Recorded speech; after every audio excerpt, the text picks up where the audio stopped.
Assalamualaikum warahmatullahi wabarakatuh. Waalaikumsalam warahmatullahi wabarakatuh. Alhamdulillahi rabbil alamin. Wassalatu wassalamu ala ashrafil anbiya'i wal mursalin Muhammadin wa ala alihi wa sahbihi ajma'in. Walhamdulillahi rabbil alamin. Pendengar sekalian, para pecinta Radio Roja yang dimuliakan oleh Allah dan para penuntut ilmu, semoga kita pada malam hari ini diberikan oleh Allah ilmu yang bermanfaat, yang bisa meneguhkan keimanan kita, ketakwaan kita, dan bisa menjadi pelurus amal perbuatan kita insyaallah. Pada kesempatan kali ini, saya tetap berusaha untuk mengetengahkan masalah Fajar Shadiq ini dengan ilmiah. Argumentasi yang bisa dipertanggungjawabkan, dan kita siap untuk dialog sesuai dengan koridor yang telah ditegaskan oleh Allah. Wajadilhum billati hiya ahsan. Karena ada beberapa pengguliran yang sudah tidak ilmiah. Satu contoh, masalah pengutaraan tentang penjelasan masyayikh yang ada di Malang kemarin. Ustadz ini nggak ikut daurah, ini nggak ilmiah sudah, ini nggak ilmiah itu. Padahal riwayat itu bisa haddasana, kan bisa sami'na, bisa an'anah kan gitu. Yang penting thiqatur ruwat, ya, terpercayanya rawi di dalam menukil itu. Terlepas dari itu semua, ini seandainya masalah khilafiyah tidak menyebabkan kita membela selalu apa yang kita yakini dengan membabi buta tanpa mendengarkan nasihat para ulama yang lainnya. Karena di sana juga ada Syekh Fauzan, di sana juga ada Jadul Haq, di sana juga ada seambrek ulama.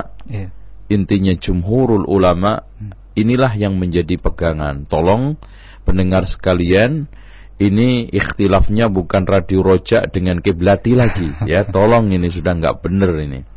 Atau Ustadz Roja dengan Ustadz Majalah Kiblati. Dan saya sebutkan di sini karena sudah ada penyebutan nama saya di situs Kiblati, ya. Dan rututnya ini, pembantahan yang sudah terbuka dan kita siap untuk dialog secara ilmiah. Pendengar sekalian yang dirahmati oleh Allah Subhanahu wa ta'ala, kita sudah utarakan, ya, problem pertama yang mendasari, ya, majalah Kiblati, yang sebetulnya ini adalah penggorengan kembali masalah yang sudah basi sejak tahun 80-an juga sudah menjadi polemik di Mesir, kemudian pernah menjadi polemik di Yordania, menjadi polemik di Syam secara umum, menjadi polemik di Saudi, kurang lebih di dekade 1425 Hijriah. Nah, dasar yang menyalahkan, dasar yang mengatakan, terutama disebutkan di dalam majalah Kiblati, bahwa sholat seluruh kaum muslimin seluruh dunia adalah salah. Ini. Padahal saya yakin-yakinnya tim dari majalah Kiblati belum mengadakan satu observasi dan juga melakukan satu polling atau penelitian ke seluruh dunia Islam sehingga menyimpulkan seluruh. Dan suatu penelitian yang cacat kalau kasus satu atau dua atau sebagian daerah dijadikan penghukum untuk seluruh daerah. Kasus satu negeri untuk seluruh negeri.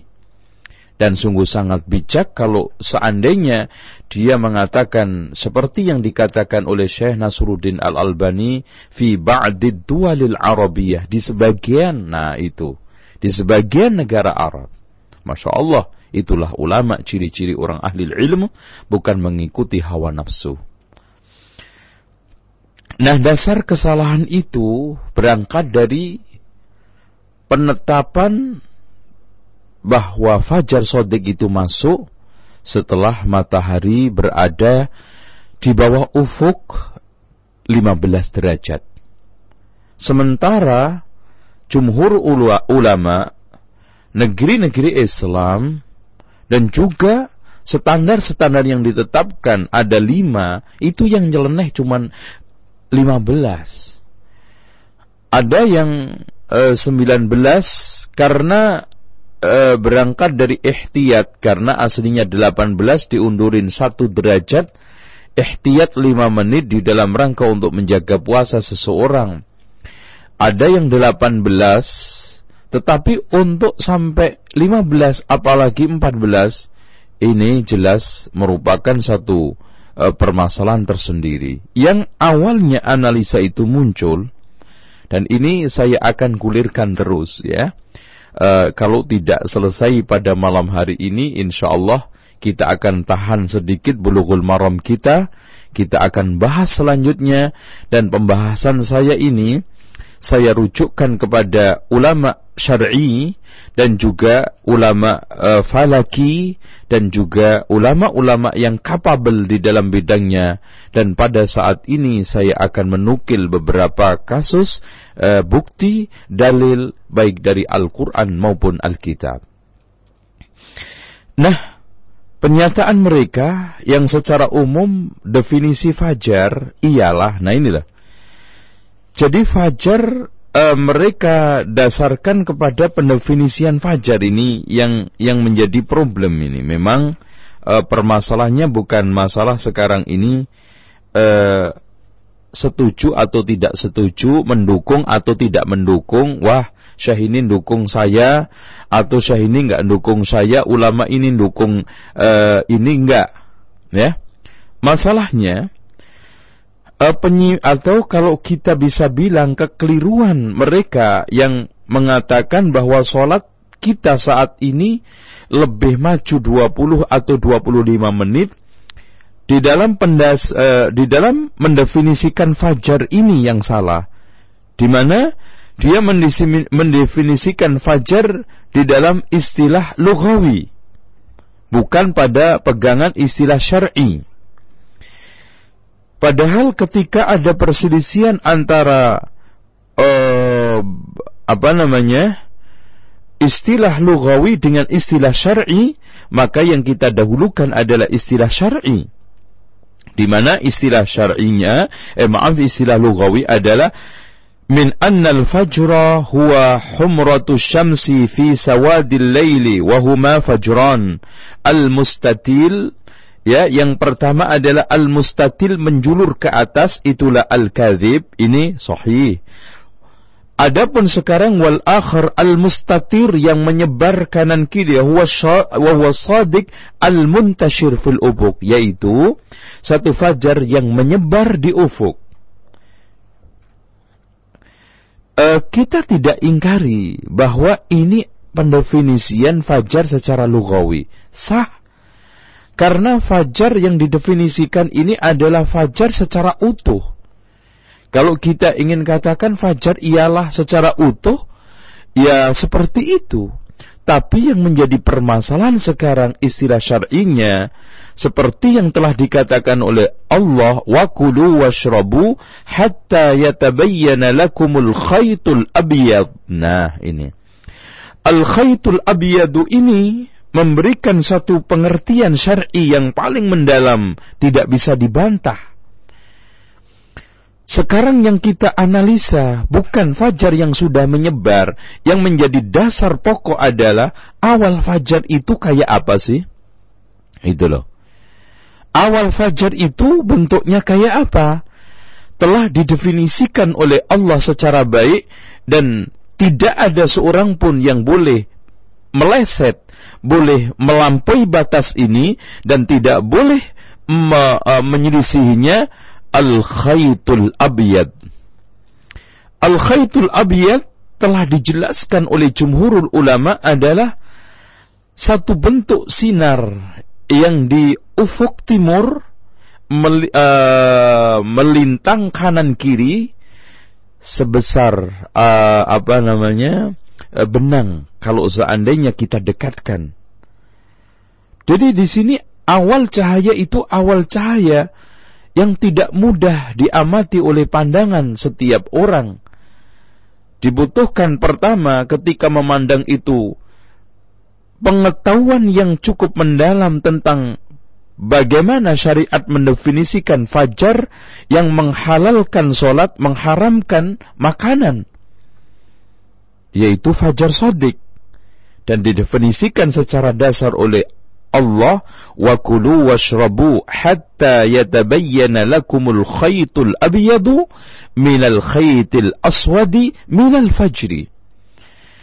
Kalau kita mendefinisikan seluruh fajar yang seperti lughawiyan, tapi kita sekarang mendefinisikan awal fajar adalah, awal fajar ialah cahaya yang membentuk seperti benang putih di ufuk timur melintang ke utara ke selatan. Itulah fajar, dan sangat lembut sekali, dan itu tidak mudah diamati, bahkan sangat berpengaruh. Pertama, cahaya listrik yang ada di sekitar kita, gedung-gedung yang ada di sekitar kita, pohon-pohon yang ada di sekitar kita, asap yang mengitarinya di ufuk timur, atau mungkin mendung yang ada di ufuk timur. Ini jelas sangat mempengaruhinya. Dengan demikian, kalau ada kesimpulan bahwa fajar yang menghalalkan sholat, mengharamkan makan, adalah fajar yang berwarna merah kadang-kadang, menyebar di ufuk timur, menerangi jalan dan bangunan. Ini jelas definisi yang salah, dalam artian definisi awal fajar yang menghalalkan sholat, mengharamkan makanan. Kita tidak ingkari itu definisi fajar, tapi setelah menyebar banyak. Pendengar sekalian yang dirahmati oleh Allah, dalil yang kedua yang mereka pakai, ya, bahwa setelah melakukan berbagai macam penelitian penanggalan Ummul Qura, terutama yang ditetapkan oleh Dr. Fadl Nur, sangat tidak berdasar dan kurang membedakan secara jelas antara fajar shadiq dengan fajar kadzib, di mana hanya menetapkan 18 derajat di bawah ufuk, kemudian ditambah 1 derajat untuk ihtiyatan 5 menit. Hal ini bisa kita jawab, ya. Pertama, ulama yang menetapkan standar Ummul Qura ini telah mendasarkan penelitiannya, penetapan penanggalan itu kepada pendahulu-pendahulu mereka yang sudah menggulirkan standar ini sejak abad ke-9, yang dimulai dari Al-Bairuni. Tentang masalah sekarang, orangnya dituntut untuk melihat, itu soal lain.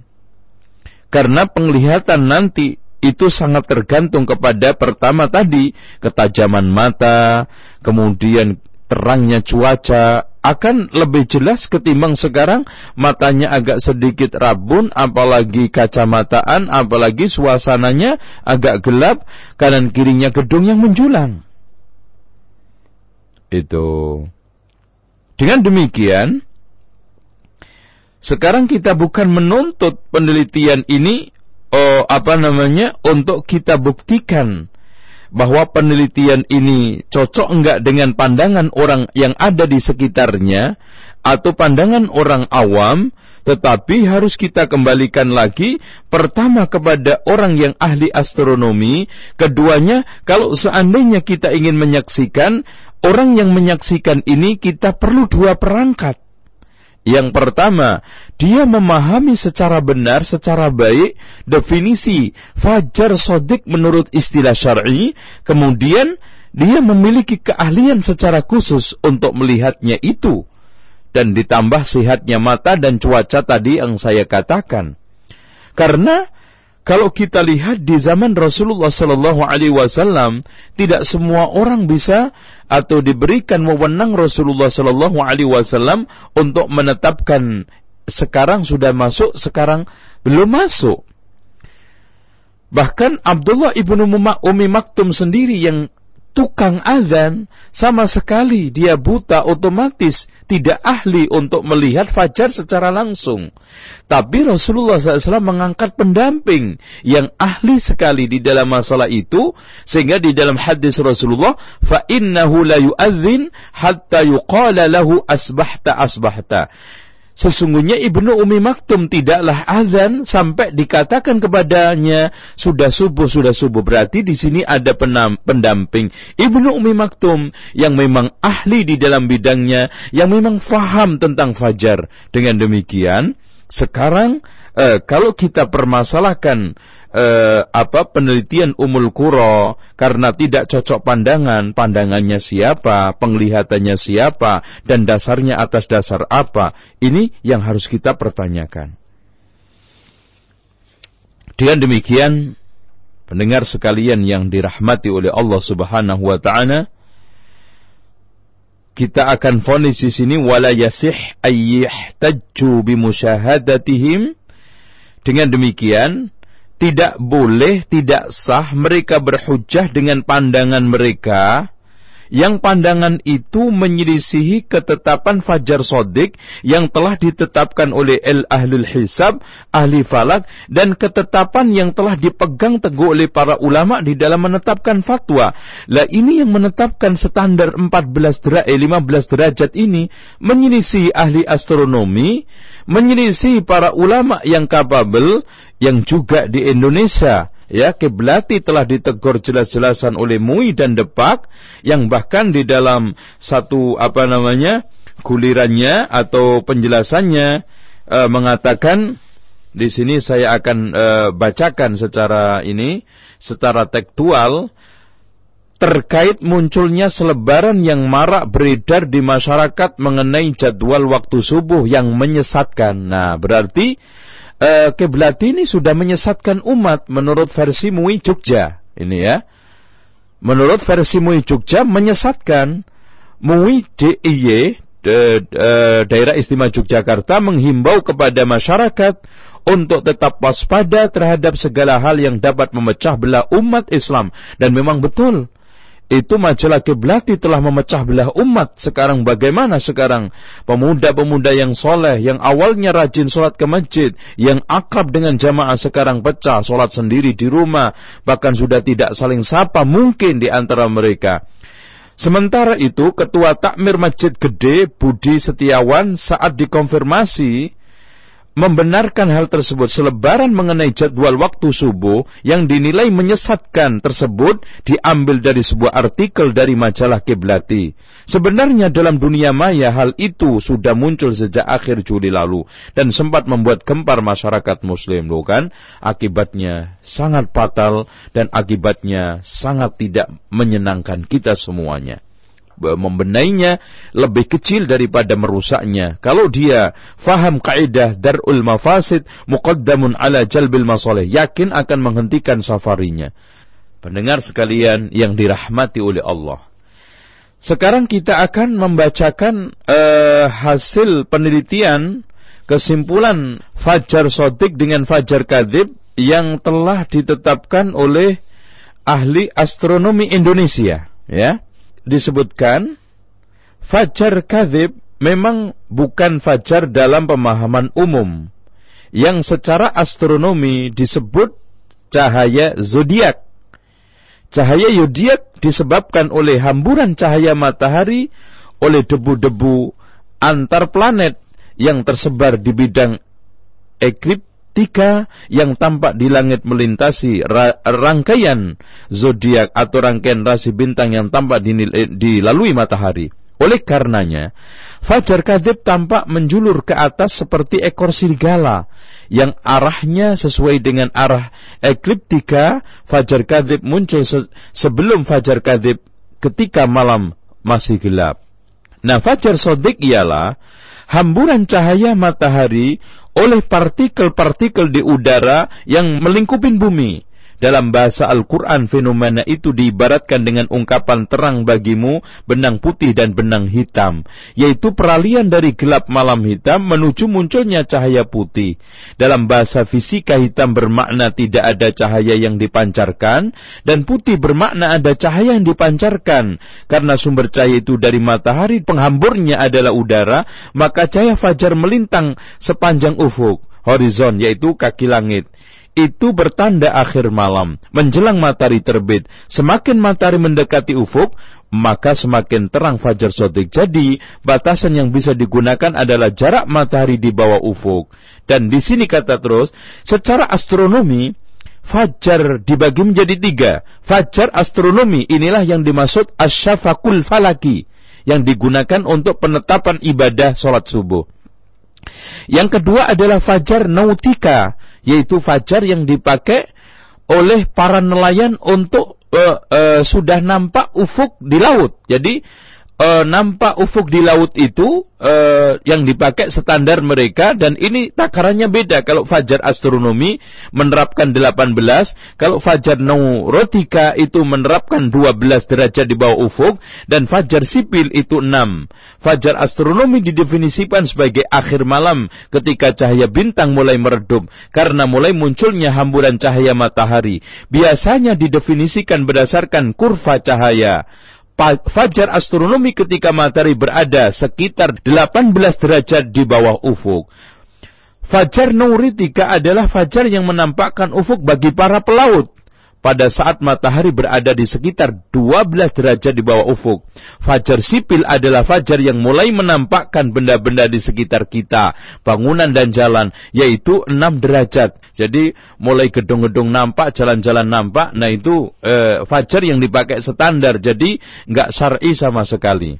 Nah, dengan demikian, kalau kita lihat ahli yang telah diterjunkan oleh Depak, ya, yang dipelopori oleh Bapak Jamaluddin, ya, dari anggota Badan Hisab Ru'yah Depak RI, peneliti utama astronomi astrofisika 8 dalam mendefinisikan fajar shadiq dan kadhib seperti itu. Belum lagi astronomi luar negeri yang semua hampir sama menetapkan bahwa subuh itu masuk ketika matahari di bawah ufuk 18 derajat.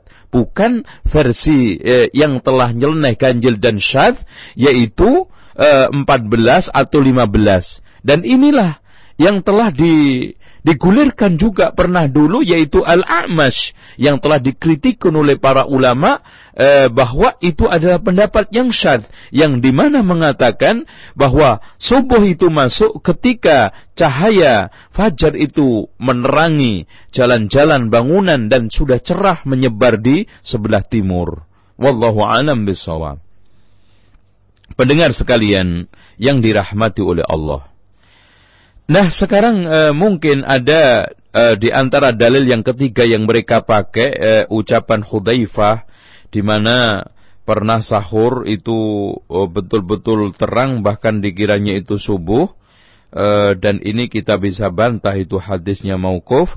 Dan kalau seandainya apa yang terjadi pada Abu Bakar As-Siddiq yang disebutkan di dalam Ibnu Abi Syaibah, intinya kalau kita bisa jawab, ini bukan masalah soal penetapan standar awal fajar. Permasalahan yang diangkat riwayat-riwayat tersebut adalah masalah yang terkait dengan syak di dalam masalah ini sudah subuh atau belum. Itu aja yang jadi masalah. Kemudian dalil yang keempat, ya, yang dipakai oleh mereka adalah penelitian yang dilakukan oleh Madinah Malik Abdul Aziz, yang menetapkan bahwa penelitian dari hari ke hari menyimpulkan rata-rata fajar itu terbit pada waktu matahari di ufuk itu ada kurang lebih 14-an. Padahal kalau kita mau teliti, bisa kita katakan di sini penelitian tanggal 7 bulan 1 menetapkan bahwa fajar kadhib itu 17,25. Tapi pada waktu penelitian tanggal 12 bulan 2 menetapkan fajar kadhib itu 18,10. Di tanggal 9 bulan 4 penelitian itu menghasilkan fajar kadzib itu ada dalam posisi 19,33. Dalam tanggal 6 bulan 6 fajar kadzib itu bahkan ditemukan muncul matahari di bawah ufuk 21,35.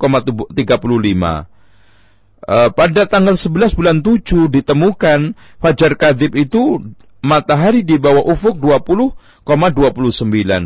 Nah, ini kan merupakan suatu hal yang tidak bisa kita gulirkan secara konstan. Tidak bisa kita ambil satu kesimpulan gampang. Ini yang dilihat oleh mata loh ya. Sementara yang dilihat oleh alat lebih akurat dan telah disimpulkan hampir sama yang telah distandarkan oleh Ummul Qura, oleh Pakistan dan yang lainnya. Bahkan kalau kita lihat dari mulai Ummul Qura menetapkan standar 19 karena diundur sedikit untuk ihtiyat orang puasa, Rabitu alam Islami 18 derajat, Mesir menetapkan 19, ini 5 dan seterusnya. Dan perlu kita catat di sini juga, kalau seandainya sekarang ini dia memakai 15 itu adalah standar ISNA, yaitu ditetapkan oleh Amerika di Amerika Selatan sana, itu sangat tidak cocok kalau otomatis kita terapkan di negeri kita atau di garis khatulistiwa, dan jelas ini akan menimbulkan satu kesimpulan yang berbeda juga. Ini yang bisa kita sampaikan secara singkat. Nah, sekarang tiba saatnya penjelasan tentang masalah hujjah yang dipakai mereka dari ucapan-ucapan ulama untuk membenarkan sinyalmen, membenarkan kasak kusu, membenarkan hal-hal yang mereka masih ragu sendiri ya. Mereka masih ragu, buktinya kesana sini berusaha untuk meyakinkan pendapatnya itu benar, bukan meyakinkan kebenaran kepada orang ya. Enggak yakin bahwa pendapatnya itu benar sehingga terus cari dukungan kan gitu. Nah, padahal kalau kita dari beberapa informasi yang saya dapat secara akurat, pertanyaan itu disetel juga untuk membenarkan, atau secara khusus mungkin Syekh tidak menyebutkan secara khusus Indonesia secara umum. Bahkan ada catatan yang sangat elok cantik yang mungkin tidak disebarkan oleh Qiblati, yaitu pernyataan masyayikh yang mengatakan ini tetap harus dia kembalikan kepada waliul amri, umara, pemerintah atau pihak yang berwenang.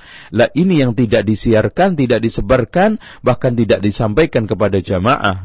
Di antara dalil yang pertama yang telah digunakan untuk pembelaan secara umum, saya tidak mengkritisin Indonesia saja, beberapa kelompok atau orang yang mengatakan bahwa sebagian sholat kaum muslimin ini subuh terutama keluar dari waktunya 20-25 menit mendasarkan pernyataan Ibnu Hajar, minal bid'il munkarah ما أحدث في هذا الزمان من إيقاء الأذان الثاني قبل الفجر بنحو ثلث ساعة في رمضان وإضفاء المصابيح. Jadi termasuk bid'ah mungkar adalah yang telah diadakan pada zaman ini, diadakan adzan yang kedua sebelum fajar kurang lebih 1/3 jam di Ramadan, dan mematikan lampu-lampu dan seterusnya. Intinya seakan-akan Ibnu Hajar juga menyalahkan orang sholat saat ini. Kita jawab di sini, Ibnu Hajar sama sekali, kalau ucapan beliau ini kita jadikan sebagai patokan untuk mendasarkan polemik antara fajar shadiq, fajar kadzib. Bahkan di sini Imam Ibnu Hajar hanya memberikan suatu kritikan terhadap orang yang melakukan imsak bid'ah, yang menahan makan sebelum fajar beberapa saat, bahkan ditandai dengan tanda-tanda khusus seperti azan atau mematikan lampu. Ini yang kita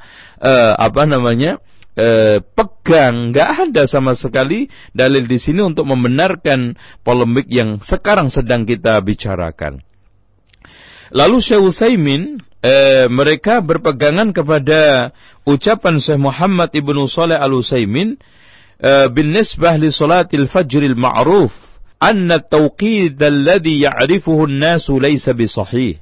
Nah, ini bahwa bin nisbah li salatil fajr, dilihat dari salat fajar al-ma'ruf, anna at-tawqid alladhi ya'rifuhu an-nas, penetapan waktu yang dikenal oleh manusia laisa bisahih, tidak benar. Fattawqitu muqaddamun 'ala al-waqti bi 5 daqa'iq 'ala aqalli taqdir wa ba'd al-ikhwan kharaju ila al-barri, bahkan telah didahulukan 5 menit sebelum waktunya, paling sedikit itu, dan sebagian ikhwan keluar ila al-barri fawajadu anna al-farqa baina at-tawqid alladhi bi aydin nas wa baina tulu'il fajri nahwa 3 sa'at, bahwa perbedaan antara waktu yang sekarang ini ada beredar di tengah manusia dan terbit fajar secara hakiki, itu bedanya sepertiga jam. Maksudnya di sini ya kira-kira 20 menit, 25. Fal mas'alatu khatiratun jiddah, ini masalah berat sekali. Walidzalika la yanbaghi lil insan fi salatil fajri ayyubadira fi iqamatis shalah, dan hendaknya seorang tidak layak untuk segera salat fajar dan segera qamat. Wal yata'akhkhar nahwa 3 sa'atin, hendaknya mengakhirkan kurang lebih sepertiga jam atau 25 menit. Ini pernyataan Syekh Muhammad ibnu Shalih Al-Utsaimin.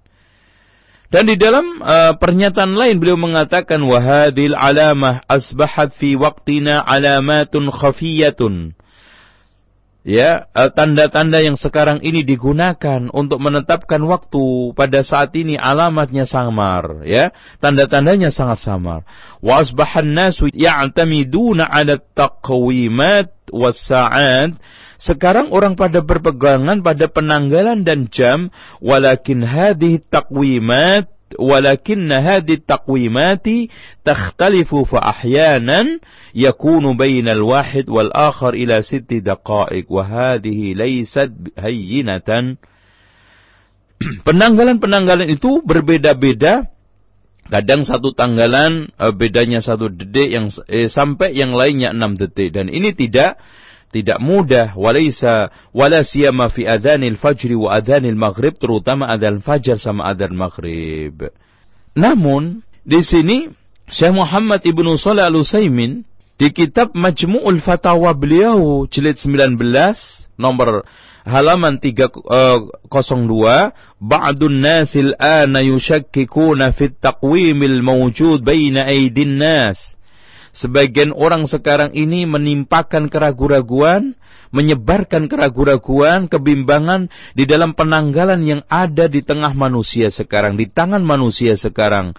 Yaquluna, dengan mengatakan innahu mutaqaddimatun ala tulu'il fajri, ya, itu terlalu awal sebelum terbit fajar. Waqad kharajna ilal barri wa laysa haulana anwar, dan kami keluar di tanah padang lapang tidak mendapatkan cahaya. Wa ra'ainal fajra yata'akhkharu, saya lihat fajar ini terlambat. Hatta balagha ba'duhum, bahkan di antara mereka berlebihan. Wa qala yata'akhkhar 3 sa'atin, ya, sebagian mereka mengatakan ini terlambat sepertiga jam alias 25 menit. Walakinna adh-dhahir anna hadha mubalaghatun la tasih. Nah, ini. Tetapi nampaknya ini merupakan satu sikap berlebihan yang tidak sahih.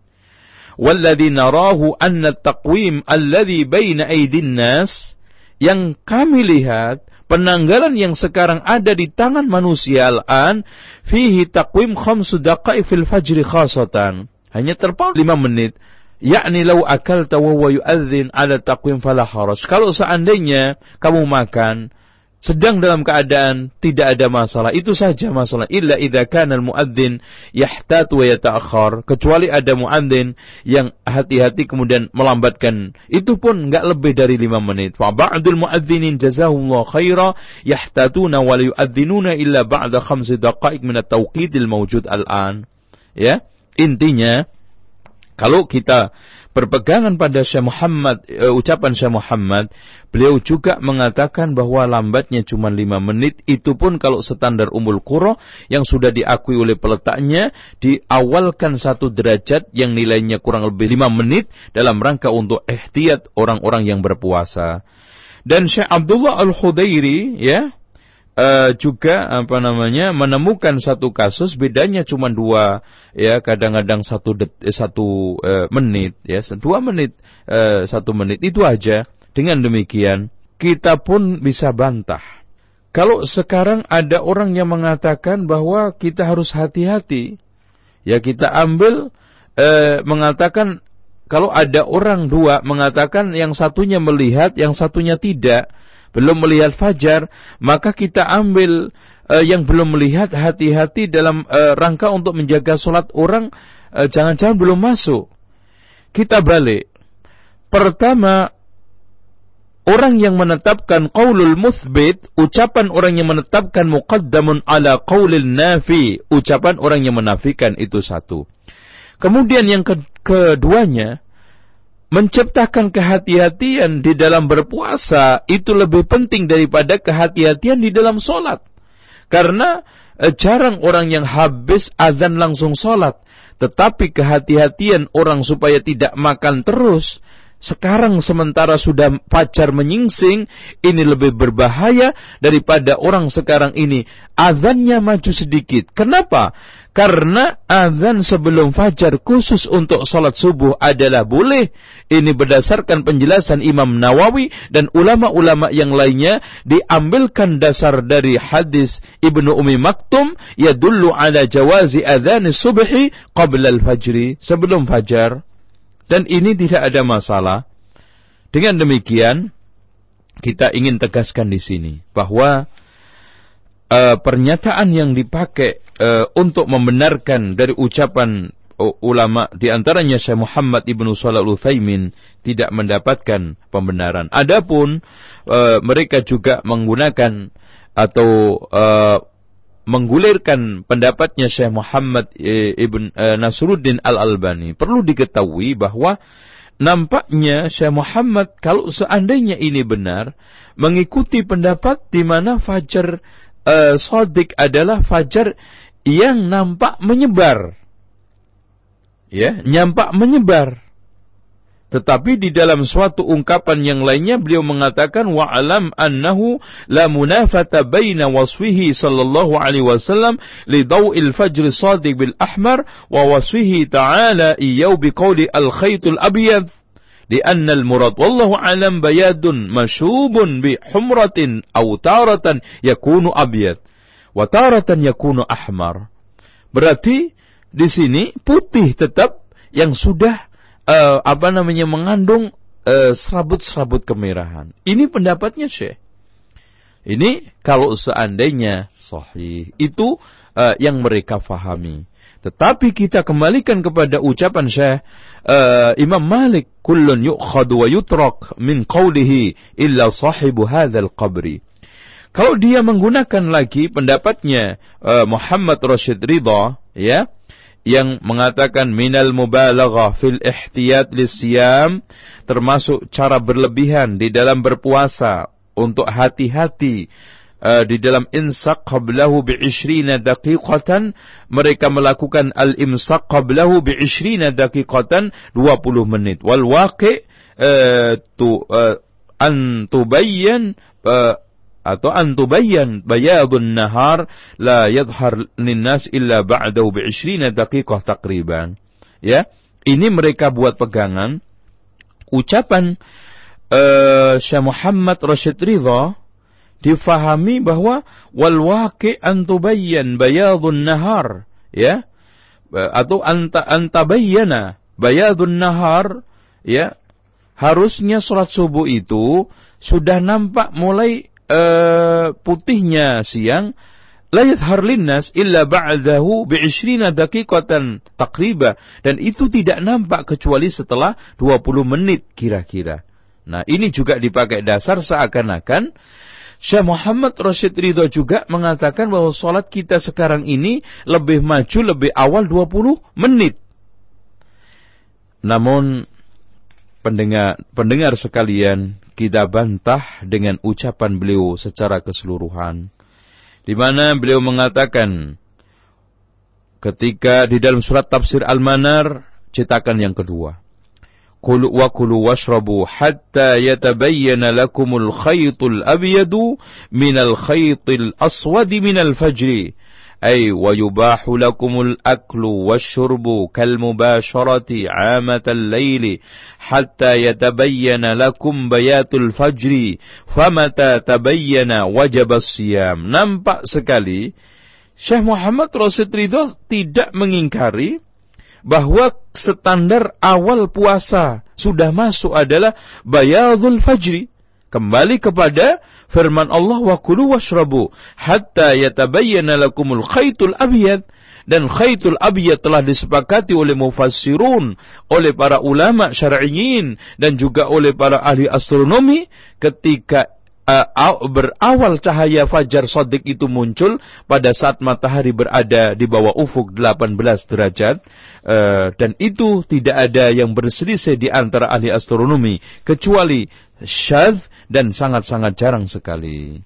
Dan masih banyak yang dipakai patokan, di antaranya juga pendapat dari Syekh Taqiyuddin Al-Hilali, yang menyatakan hampir sama patokannya adalah patokan bahwa namanya fajar shadiq adalah al-mustatir, yaitu an-nurul muntashir fil ufuk, yaitu cahaya yang menyebar di ufuk. Syarat menyebar inilah sebetulnya kalau kita ingin simpulkan biang permasalahan. Ya, inti daripada permasalahan di mana ulama jumhur mengatakan bahwa fajar itu berawal yang mengharamkan makanan minuman, yang menghalalkan sholat adalah idha'ah fil ufuk kal khaytil abyad, sementara yang mengatakan bahwa itu tidak, bahkan kita sekarang sholat lebih maju, lebih awal 20-25 menit, mendefinisikan fajar itu syaratnya harus muntashir, intishar, menyebar terang di bawah ufuk timur.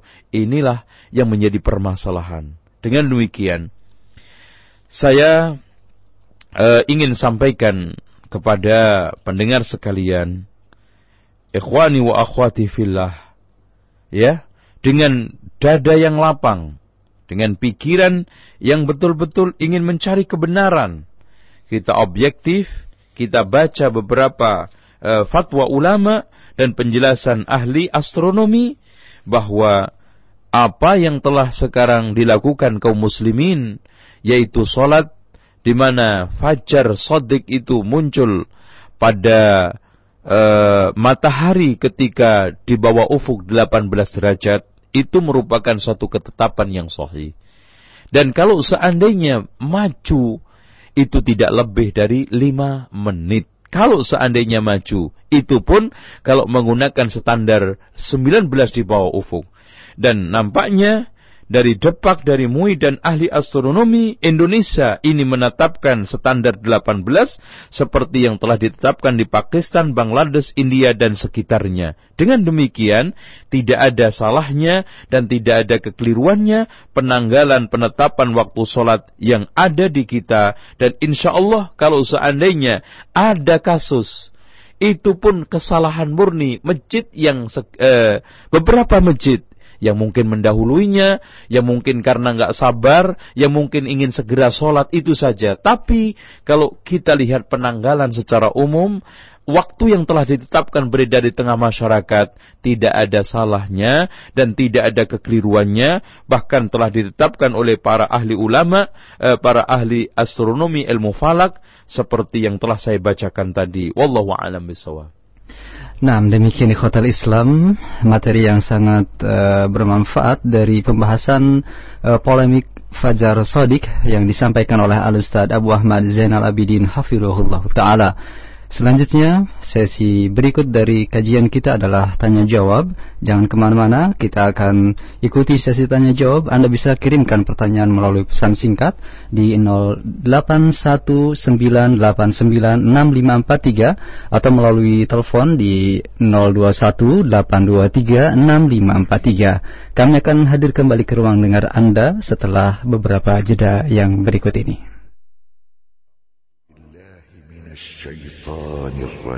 Roja, Radio Dakwah Ahlussunnah wal Jamaah. للذاكرين والذاكرات. أعوذ بالله من الشيطان الرجيم. إن الذين كذبوا بآياتنا واستكبروا عنها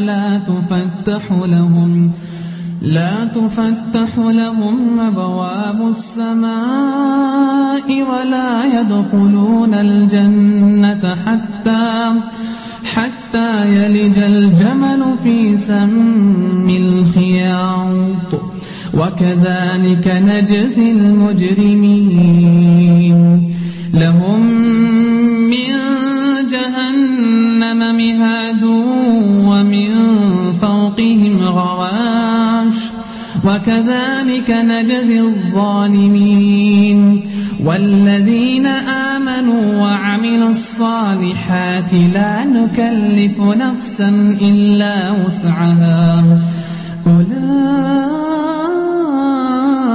أولئك أصحاب الجنة هم فيها خالدون. Roja, Radio Dakwah Ahlussunnah wal Jamaah. للذاكرين والذاكرات.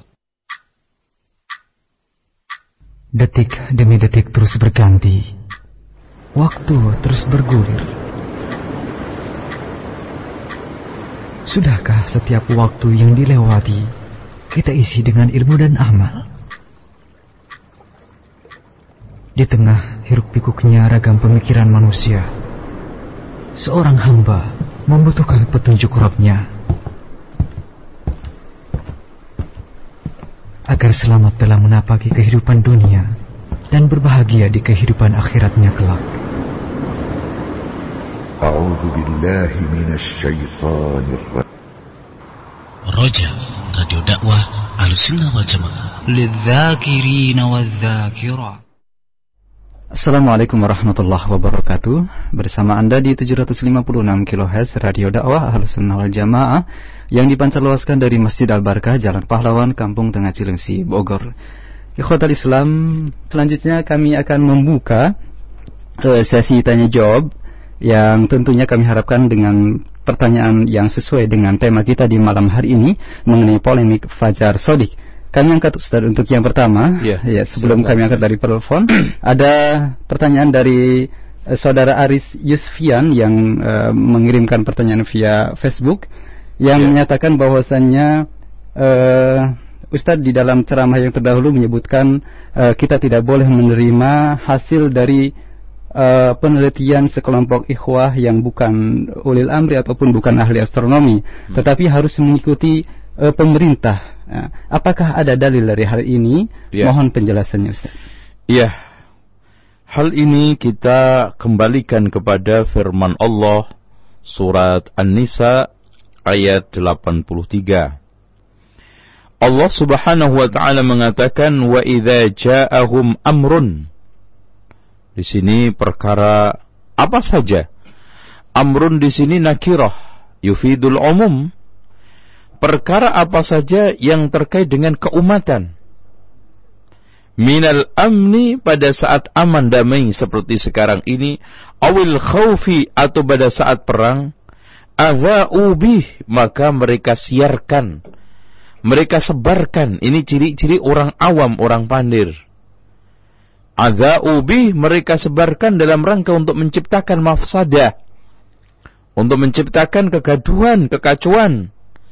Walau radduhu ilar rasul, kalau seandainya mereka kembalikan perkara itu kepada Rasul, setelah sekarang enggak ada Rasul, wa ila ulil amri minhum. Ulil amri di sini yang pertama adalah ulama, yang keduanya adalah umara, minhum di antara mereka, la'alimahu alladhina yastanbitunahum minhum, maka mereka akan mengetahui, akan mendapatkan kesimpulan dari istimbat, dari ijtihad, dari jerih payah yang ulama lakukan. Kita tinggal mengamalkannya. Walaula fadlullahi alaikum wa rahmatuhu lattaba'tumus syaitana illa qalila. Namun kebanyakan manusia mengikuti syaitan. Karena Allah mengatakan lattaba'tumus syaitana illa qalila. Dengan demikian, pendengar sekalian, terutama penanya, bahwa masalah yang terkait dengan keumatan, hajat kolektif, kepentingan banyak, maka harus kita serahkan kepada yang bisa mengatur itu, tidak lain adalah berwenang. Kalau ada orang yang menimbulkan syubhat, kalau sekarang harus mengikuti majelis ulama atau mengikuti MUI atau depak ya, kenapa kita mikotnya tidak di Jeddah saja haji? Kenapa kita di pesawat? Jawab, MUI dan depak telah berpendapat bahwa mikot di pesawat itu afdol. Namun kalau di Jeddah juga enggak apa-apa. Di Garuda pesawat itu pasti ada pengumuman dari pemerintah resmi itu yang telah direkam itu bahwa kita sekarang sudah nyampe mikot Yalamlam. Bagi siapa yang ingin ihram silahkan. Namun yang mau ihram di Jeddah itu juga boleh. Berarti di sini MUI telah memberikan suatu fasilitas bahwa kita mengikuti yang afdal dong. Kita ini kan segala sesuatu cari yang sempurna kalau bisa. Oleh karena itu tidak ada pertentangan, tidak ada syubhat di dalam masalah ini ya. Allahu a'lam bishawab. Kalau seandainya toh Jeddah itu kan letaknya di Saudi itu kan waliul amrinya Saudi, dan pemerintah Saudi itu tidak pernah menetapkan Jeddah itu sebagai miqat. Dan kalau seandainya kita katakan oke lah kita ikut MUI di sini. MUI telah mengatakan di dalam fatwanya itu bahwa ini Yalamlam di atas pesawat itu termasuk miqat yang afdal dan juga boleh di Jeddah. Wallahu a'lam. Baik. Selanjutnya kami angkat dari penelpon di 8236543. Ada Bapak Nana di Pondok Gede. Kami persilakan. Assalamualaikum Pak. Assalamualaikum warahmatullahi. Silakan Bapak ke inti pertanyaan Pak. Silakan Pak. Agak belum jelas Ustaz tentang bagaimana ufuk ya Ustaz ya. Karena semua tadi acuannya saya dengar itu menjadi barometernya ufuk. Ya. Yang saya ingin tanyakan adalah ufuk itu yang saya belum tahu yang dimaksud ufuk itu mana. Kemudian mengukur sekian derajat dalam hal ini 18 derajat. Ya, tadi dijelaskan Pak ya. Itu dari posisi saya berdiri atau kita berada itu bagaimana gitu Ustaz? Mohon penjelasan Ustaz. Syukran. Waalaikumsalam. Perlu diketahui di cakrawala yang ada di kita dari barat ke timur ini namanya ufuk sebelah timur, ufuk sebelah barat. Ini kalau kita kira-kirakan Pak, seperti busur 180 derajat ini ya, 180 derajat itu kan. Nah, kalau kita bikin bawah seperti itu, bundar kan juga 180 derajat. Nah, untuk mengukur ya di sana sudah ada alatnya sebetulnya. Makanya setiap pesawat yang turun nukiknya itu berapa derajat itu ada itu. Yang paling garis bagus itu 3 derajat bawah nukiknya. Kalau seandainya 4 bisa nyungsep kan gitu. Nah, ini insyaallah itu alatnya ahli astronominya dan ilmu falak sudah jelas ya. Nah, tentang masalah untuk mengira-ngirakan ya tinggal sekarang ini kita tadi itu kalau kita sudah punya alat insyaallah selesai semua, atau kita bikin garis ya. Kalau garis lurus kita bikin di barat yang kira-kira matahari itu 18 kita tarik ke bawah. Nah, berarti 18-nya di bawah kira-kira itu. Begitu juga untuk mengetahui waktu sholat Isya, itu juga kita bisa tarik garis kira-kira ada sebagian ulama seperti di Pakistan yang telah menetapkan sebagaimana kalau kita tetapkan subuh itu waktunya matahari di bawah ufuk 18 derajat, maka Isya juga sama berada di bawah di bawah ufuk 18. Nah, ufuk itu intinya garis bumi yang kita lihat ini, kalau kita itu menghadap ke timur, nah lurus langit itu seakan-akan di batas penglihatan kita itu bumi dan langit. Nah itulah namanya ufuk. Garis horizontal. Ya, garis horizontalnya. Ya, Allah a'lam. Demikian untuk Bapak Nana, semoga bermanfaat. Selanjutnya ada Abu Rifki di Karawang. Selanjutnya, Assalamualaikum Bapak, silakan. Ya. Waalaikumsalam Ustaz. Waalaikumsalam warahmatullahi wabarakatuh. Ini mensikapi masalah polemik yang sekarang berkembang nih. Iya. Ini juga cukup membuat bingung para kaum muslimin ya, terutama mungkin muslimin di kalangan bawah ya, kalangan awam. Iya. Kalau Ana bisa ngasih saran, bisa Ustaz? Iya, Pak. Silakan Pak. Ini apa tidak lebih baik saja diadakan dialog secara terbuka antara majalah tersebut dengan akademik yang ditengarai oleh pemerintah.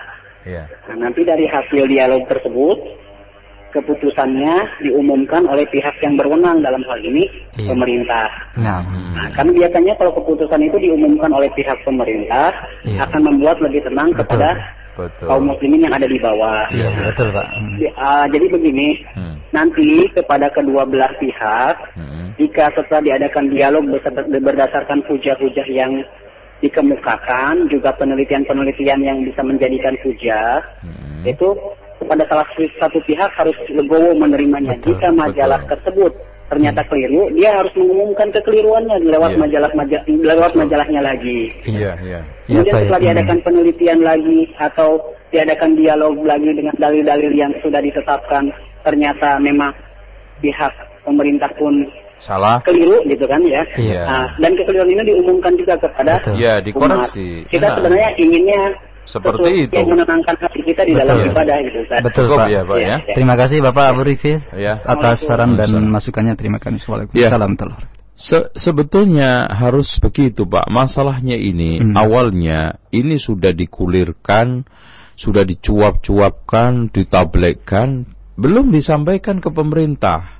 Harusnya sebelum dikulirkan ke masyarakat ini disampaikan ke pihak berwenang. Bahkan bukan antar kita Pak, diskusinya Pak, itu salah sasar. Harusnya tim dari Kiblati ini mengadakan dialog dengan Depak, dengan mungkin Menko Info, ya, juga dengan MUI. Dari hasil dialog itu terus ya, dari beberapa seri ternyata disimpulkan bahwa penetapan pemerintah atau waktu sholat yang ada ini salah. Ya udah, harusnya dengan gentle diumumkan. Begitu juga sebaliknya Kiblati. Tapi sekarang nampaknya sudah tidak mengarah ke sana, ya. Sudah tidak mengarah ke sana, di mana seluruh ahli perlu diketahui bahwa selebaran setelah itu saya mendengar atau mendapatkan cerita bahwa pihak Kiblati ini telah mengirimkan surat ke Depak ke ini, tapi setelah menyebar dan telah ditanggapi oleh Depak Pusat dan juga ditanggapi terutama oleh MUI DIY, yang kesimpulannya secara ilmiah, secara akurat, secara yang telah saya sampaikan tadi, bahwa ahli astronomi turun mengeluarkan data-data secara ilmiah, mematok juga 18. Bahkan di Pakistan juga 18, di India juga 18, Saudi juga 18, bahkan sholat jutaan umat yang di Mekah Madinah juga itu pakai 18. Maka intinya takarannya kurang lebih itu matahari, Bapak tadi yang tanya, kira-kira berapa sih? Jadi Bapak ukur saja, kalau kita ingin mengetahui perjalanan matahari 18 di bawah ufuk itu sampai ke ufuk nongol, maksudnya syuruk, maksudnya itu kira-kira memakan waktu 72 menit. Nah, kira-kira itu Pak ya. Ya, itu sudah dibuktikan secara penelitian, dan ini standar sudah dipakai sejak abad ke-19 Hijriyah Pak. Dan ini telah ditetapkan oleh ahli falak Islam yang paling terkenal, yaitu Bairuni. Nah, sekarang ini kira-kira yang nyeleneh, yang asing, yang syadz, yang juga menciptakan keonaran ini kira-kira siapa gitu loh. Jelas kalau kita kembalikan kepada surat An-Nisa tadi, ya jelas inilah biang yang menyebarkan, menggulirkan ke tengah masyarakat tanpa koordinasi, minimal koordinasi deh. Kalau sekarang nggak mau gengsi atau apa, koordinasi sama Depak, sama MUI, dari mulai tingkat provinsi, kabupaten, kecamatan, bahkan nanti disosialisasikan sampai kelurahan bahwa sebetulnya subuh itu seperti ini. Nah, enggak, sekarang ini tahu-tahu punya pendapat sebar. Wah, kalau begini kacau, wallah. Nah, terima kasih ya atas saran dan masukan yang sangat berharga dari Abu Rifki tadi. Dan hal ini juga sempat terjadi juga di Saudi tadi ya. Dan betul. Pemerintah juga kemudian atas nama ulama-ulama di sana sudah memberikan jalan keluar. Ini juga pernah digulirkan di Saudi yang akhirnya pemerintah, Departemen Agama Islam dan juga ulama-ulama kibar memberi solusi seperti yang sekarang ini dilakukan oleh kita. Dan standar yang dipakai oleh pemerintah Saudi, ulama Saudi juga standar yang dipakai oleh pemerintah Indonesia. Depak RI ini bukan yang dipakai oleh Kiblati, bukan. Wallahu a'lam. Baik, selanjutnya kami angkat pertanyaan berikut dari Akh Ridwan di Tanjung Priuk. Assalamualaikum, akhi. Waalaikumsalam warahmatullahi wabarakatuh. Ya, silakan akhi ke pertanyaannya. Ini ini kaitannya dengan pertama kali Anda membaca pembahasan yang digulirkan oleh di Kiblati. Kemudian Anda berusaha cek ke mana, ke berbagai ustadz, kemudian juga masuk ke ustadz-ustadz atau kawan yang sekarang ini belajar di murid-murid bersama murid-murid Syekh Utsaimin. Dan akhirnya sampai pada kesimpulan beliau pun menanyakan kepada murid-murid Syekh Utsaimin dan keluarlah jawaban-jawaban dari beliau. Yang pertama intinya bahwasanya kalau seandainya jadwal sholat yang ada di negara kita itu mutamad dan hukumah, bisa berdasarkan hukumah, maka beramalah dengan sesuai yang ada dipakai dalam hukum pemerintah tersebut, Pak. Kemudian yang kedua ini dari jawaban dari Syekh Dahas, katanya beliau meragukan ada orang-orang yang sekarang ini mampu melihat fajar sodik. Itu hanya bisa jadi berupa waswas daripada setan. Cukup ya. Ada beberapa poin, akhi. Ada beberapa poin. Kemudian yang ketiga, dia seandainya pun ragu, undurkan sekedar 10 menit dan tidak boleh membatalkan azan-azan dan sholat-sholat kaum muslimin yang ada sekarang ini. Iya, betul. Kemudian, dan hal ini pun sebenarnya sudah saya sampaikan sendiri ke Kiblati. Saya sampaikan melalui SMS ke Kiblati, tersebut sempat terjadi dialog dengan saya dengan Kiblati, yang intinya pada akhirnya ketika saya sampaikan akan tidak bergabah dalam masalah ini dan tidak mensuratkan permasalahan ke menjadi konsumsi umum dan hanya membatasinya kepada pihak-pihak yang bertanggung jawab saja dalam masalah ini, beliau akhirnya tidak bisa membahasnya gitu. Cukup ya. Terima kasih akhi Ridwan, jazakallahu khairan. Intinya memang betul yang disimpulkan itu bahwa ini kita tidak boleh membuat satu kesimpulan tanpa dalam hal ini tanpa koordinasi dengan pemerintah, dan juga apalagi kita melangkainya sehingga menimbulkan kekacauan di masyarakat. Terima kasih saran yang terutama poin yang kedua tadi itu yang menjadi catatan bagus ya, poin kedua. Nah, kemudian kami angkat masih dari pendengar kita, ada pendengar yang menanyakan mengenai Ustadz, bagaimanakah cara manusia melihat Taib ini tampaknya harus lagi. Kayaknya mungkin lihat fajar shadiq. Tadi sudah dikatakan oleh Akh tadi, mustahil sekali. Mata telanjang manusia itu bisa melihat awal fajar shadiq. Nah, soal melihat fajar setelah yang awal tengah atau apalagi sudah mau matahari terbit itu sih gampang.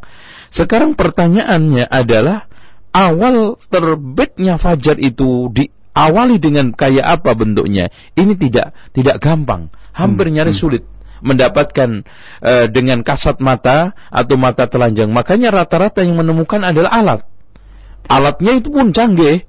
Tidak seperti foto yang harganya 1,5 juta itu ditempelin. Nah, ini ada tambahan dari pertanyaan Abdullah di Karawang nih. Ya, bagaimanakah cara manusia melihat fajar di zaman Nabi? Bukankah waktu itu tidak ada atau tidak pakai alat canggih, Ustaz? Dan waktu sholat itu Allah yang ajarkan melalui malaikat Jibril kepada Nabi pada waktu-waktunya, bukan ulil amri yang menentukan. Mohon tanggapannya, Ustaz. Betul. Ini perlu kita sampaikan bahwa yang ordinir, yang memimpin, yang menjalankan, yang nyuruh, yang ini ngangkat muadzin dari mulai Bilal ibnu Ummi Maktum, bahkan di Mekah ada Abu Mahdhurah adalah Rasulullah. Itu pertama, satu.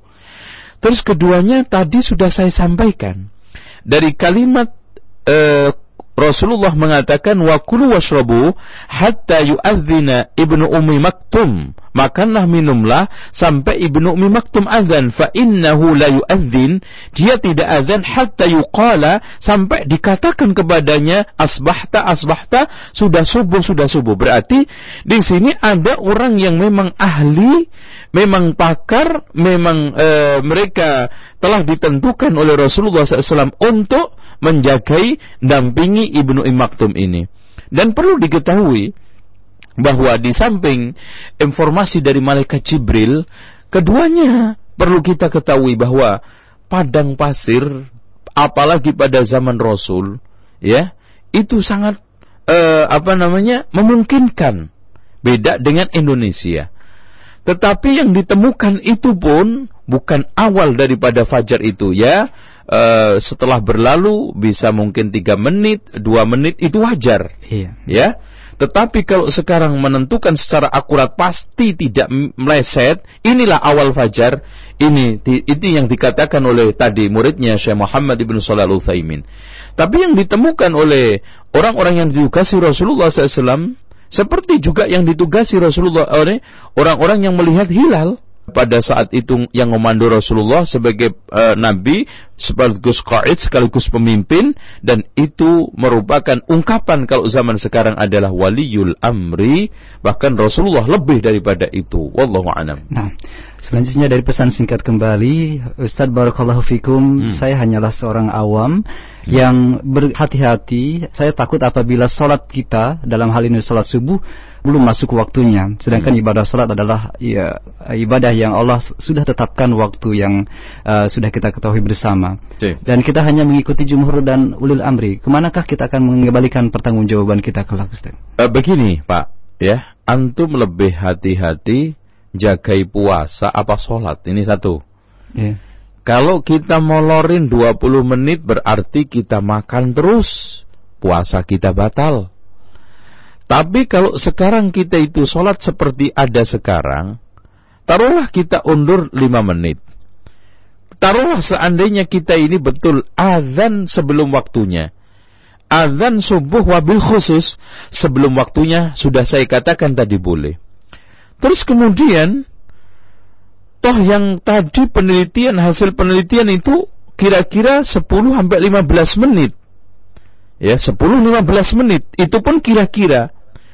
Seandainya kita habis azan, kemudian mandi junub, macam-macam kita kerjakan, toh kurang lebih antara 10, 15 sampai 20 menit. Nggak ada masalah. Taruhlah kalau seandainya sekarang yang diputuskan oleh sebagian orang bahwa 15 derajat itu yang benar, ya. 15 derajat itu yang benar, berarti bedanya cuma 15 menit dengan yang kita tetapkan yaitu 18, karena per derajat itu 5 menit. Kalau 15 kita sekarang azan terus kemudian sholat, rata-rata setelah 15 menit kan, rata-rata 15 menit 20 menit sah juga. Jadi di sini nggak ada masalah.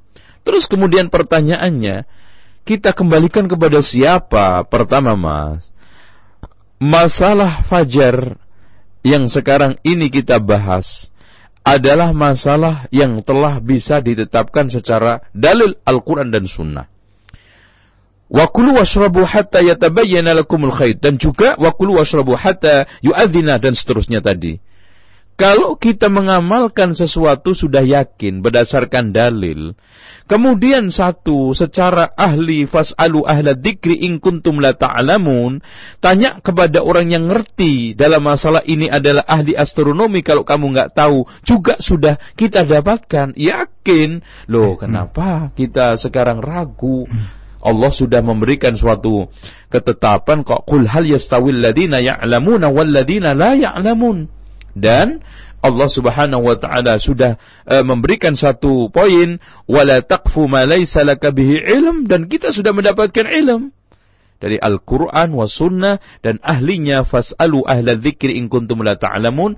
Maka kita kembalikan kepada Al-Qur'an dan sunnah, fa in tanaza'tum fi syai'in farudduhu ila Allahi war Rasul. Ternyata ini pendapat yang sahih. Insyaallah kita mendapatkan poin di hadapan Allah insyaallah. Nah, selanjutnya kami angkat dari penelpon kembali untuk berikut ada Bapak Pranojo di Bekasi. Bapak silakan. Assalamualaikum. Waalaikumsalam warahmatullahi. Silakan, Pak. Ya, mungkin gini Pak Jody ya. Ya. Ini kita harus waspada ini dengan pemikiran ini, soalnya ini membahayakan. Betul, Pak. Apalagi kan kita kan tahu, jadi pembesar Yahudi. Ya, betul. Itu tuh tidak takut dengan keadaan umat Islam sekarang ini. Betul. Mereka ini takut apabila jamaah sholat subuh itu sudah sama dengan jamaah sholat Jumat. Betul, Pak. Ya, nah, kalau kayak begini nih, bagaimana mencapai jamaah sholat subuh dengan nggak ada perbedaan aja udah habis jamaah. Nah, ini kita waspada apa? Kira-kira ini dia mikir nggak ini Yahudi ini mengancam kita, sedangkan mereka itu baru takut kalau jamaah sholat subuh kita sama dengan sholat Jumat itu. Bagaimana? Terima kasih Bapak. Waalaikumsalam warahmatullahi wabarakatuh. Inilah yang kita sedihkan Bapak. Kenapa saya sampai angkat sebetulnya awalnya saya tidak punya stressing untuk mengangkat ini di radio ini. Saya ingin melanjutkan pembahasan hadis Bulughul Maram. Tapi kembali lagi karena umat ini pada kebingungan. Ada sudah yang sholat di rumah. Bahkan lebih menyedihkan lagi, ada saran untuk sholat jamaah aja di rumah. Masya Allah, sejak kapan ada sholatul jamaah fil bait bagi rijal? Dengan demikian saya angkat di sini. Dan menyedihkan lagi, sholat subuh saja tidak ada ikhtilaf seperti ini. Udah sedikit, udah Masya Allah kadang-kadang cuma 5-6, ditambah lagi seperti ini. Dan yang kita khawatirkan Bapak, ini dijadikan alasan sebagian orang untuk menambah semakin malas sholat jamaah ke masjid, mendapatkan pembenaran, mendapatkan satu hujah untuk tidak datang ke masjid. Oh, kenapa kamu nggak sholat subuh? Oh, saya kan nggak bisa sholat jam segitu, itu nggak benar. Nah, akhirnya punya alasan untuk tidak ke masjid. Dan ini yang kita takutkan. Oke, mungkin yang menyebarkan tim dari Kiblati tidak punya niatan seperti itu, husnudzan kita seperti itu. Tapi bisa saja fatwa-fatwa yang sekarang ini dianggap meringankan, menolerir kesalahan itu dipakai sebagai bentuk pembenaran. Contoh aja ya, ada sebagian ulama kan membolehkan nikah dengan niat talak kan gitu. Akhirnya dimanfaatkan oleh sebagian orang-orang yang tidak bertanggung jawab untuk nikah di tempat tertentu dengan 5 hari pulang ke tempat daerah udah. Nah, inilah yang kita khawatirkan, Pak ya. Wallahu a'lam bishawab. Nah, tapi selanjutnya ini tampaknya pertanyaan terakhir Ustaz ya untuk malam hari ini ada Abu Yusuf di Depok, silakan Pak. Iya. Halo. Assalamualaikum Ustaz. Ya, waalaikumsalam warahmatullahi wabarakatuh. Ustaz, ini saya mau tanya Ustaz. Ya. Soalnya agak ini juga bertanya-tanya terus sudah berapa lama gitu Ustaz. Iya. Kalau dalam puasa kan kita diperintahkan untuk ru'yah ya Ustaz ya. Iya, kita tidak memakai hisab untuk penentuan puasa itu Ustaz. Iya. Nah, kalau kita analogikan dengan sholat itu Ustaz, kalau di hadisnya juga kan kita disuruh melihat tanda-tanda alam seperti subuh ada nyata benang putih dengan benang hitam. Kemudian kalau duhur itu setelah tergelincir matahari dan lain sebagainya, itu kan mungkin kalau nggak salah ini, kalau memang pendapat saya salah ya menurut saya itu kan sama seperti ru'yah juga, Ustadz. Iya. Nah, kemudian dengan kita berpatokan pada jam-jam yang sudah dibuat berapa tahun sebelumnya, kemudian ke depan, kemudian itu kan sama dengan hisab gitu, Ustadz. Iya. Kenapa? Kalau Ramadan nggak boleh pakai hisab, ini kok pakai hisab gitu ya, Pak? Sedangkan tiap hari kita kan selalu melihatnya ke jam, bukan seperti yang disunahkan oleh Rasulullah, lihat matahari, lihat fajar dan lihat yang lain sebagainya gitu, Ustaz. Terima kasih, Ustaz. Waalaikumsalam warahmatullahi wabarakatuh. Begini, Pak. Pertama, puasa itu dasarnya bulan, sholat adalah matahari. Beda dong antara bulan dengan matahari. Dan yas'alunaka 'anil ahillah qul hiya mawaqitu linnas. Sementara sholat Allah hanya memberikan dasar mutlak. Aqimis sholat liduluki syamsi. Nah, kalau gitu kita tidak ada ketetapan untuk pakai hisab. Untuk tidak boleh pakai hisab atau boleh pakai hisab. Silahkan. Dan tolong dicamkan, yang menjadi patokan pun tetap matahari. Hisab ini sebagai alat bantu. Tolong dicamkan, bukan alat penentu. Alias, ya udahlah sekarang ada ngelihat matahari benar nggak benar. Yang penting pokoknya hisab, pokoknya sekarang penanggalan, pokoknya waktu udah selesai, enggak. Itu sebagai hanya alat bantu kita. Jam sebagai alat bantu. Ketentuan waktu alat bantu, tapi tetap alat penentunya adalah aqimis sholata liduluki syamsi. Dan tolong dicamkan, perbedaan antara bulan dengan matahari itu jelas sangat beda baina sama wa sumur. Kalau memang sekarang itu bulan, keluarnya per bulan sekali. Kalau matahari per hari, namanya aja matahari. Kan gitu. Dengan demikian, mengkiaskan puasa Ramadan dengan sholat ini sangat tidak ketemu. Dan yang terakhir, untuk masalah puasa, Rasul memberikan satu patokan tersendiri, sumu li ru'yatihi. Ya tuh. Kalau sholat, aqimis sholata liduluki syamsi. Enggak ada aqimis sholata li apa, enggak. Mutlak. Tapi di dalam puasa, sumu li ru'yatihi wa aftiru li ru'yatihi. Nah, dengan demikian, kalau puasa disyaratkan melihat ru'yah karena itu merupakan suatu syarat, sementara untuk sholat tidak disyaratkan melihat matahari. Umpamanya sallu li ru'yatiha wa aftiru li ru'yatiha, atau wa sallimu li ru'yatiha, atau gitu. Sholatlah karena melihat matahari. Enggak ada itu. Tapi kalau puasa sumu li ru'yatihi. Dan tadi perbedaan antara bulan dengan matahari dasarnya berbeda, dalilnya berbeda, konteksnya berbeda. Kalau sholat Allah hanya mengatakan aqimis sholata liduluki syamsi, sementara di sini Rasul mengatakan sumu li ru'yatihi. Wallahu a'lam. Nah, demikian dan pertanyaan Abu Yusuf tadi menutup perjumpaan kita, Ustaz ya, di malam hari ini. Dan mungkin ada satu penutup untuk menutup kajian, silakan. Saya ajak kepada pendengar sekalian untuk tidak gampang membuat kesimpulan-kesimpulan yang terkait dengan kemaslahatan awam. Yang kita inginkan adalah wa ma uridu illal islah, dengan apa? Darul mafasid muqaddamun ala jalbil masalih. Demikian, subhanakallah hamdika asyhadu an la ilaha illa anta astaghfiruka wa atubu ilaik. Wassalamualaikum warahmatullahi wabarakatuh.